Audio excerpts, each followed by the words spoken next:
just think it's incredible. I mean, the chance for school kids to not only just come along and sit in the gallery, but to live out what it's like to be a parliamentarian, to understand the process, to fight for issues. The value you put on that is just incredible. So I am a big supporter, and I think it's a huge thing, because if future generations are engaging within the politics and the whole of Parliament, this state's going to be better off, because we're going to have a youth that's determined to make a change from an early age, and they understand how all the processes work.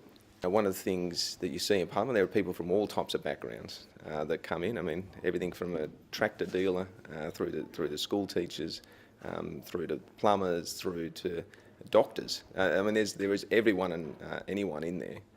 But what is often missing is youth. I mean, I'm almost considered young in Parliament, and I used to dance to Michael Jackson songs, so it gives you an idea on how far out of touch I am. And my daughter, if this ever gets to my daughter, I'm in a lot of trouble. So I think that the youth perspective is critical, because there are real issues facing not only communities and states, but the planet today. And it is the youth that are going to be taking up the issues going forward. So we need to find a way to connect into their concerns and a place to express them.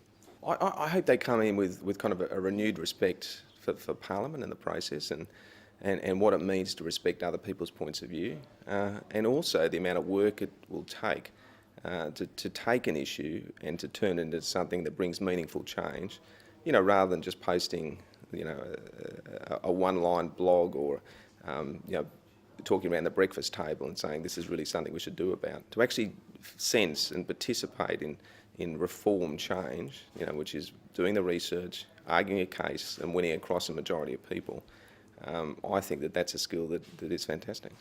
I think my message would be don't put any barriers on what you can achieve. Don't come in with expectations, come in with a complete open mind, and come in with the sense that at the end of this week you'll have a clear vision on how you personally are actually going to make a change in your community or this state. I think if they go away with that, it'd be fantastic.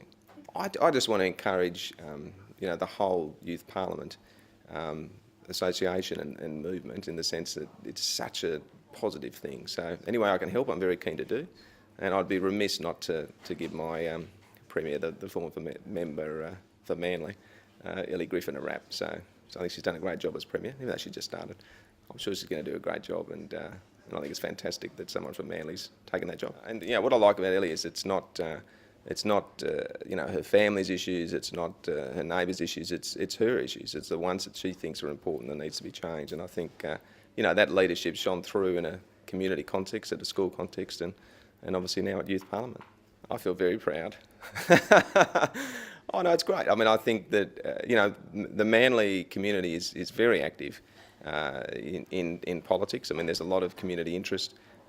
So it doesn't surprise me that we have someone, but anyone that knows Ellie wouldn't be surprised at all. So she'll do a great job.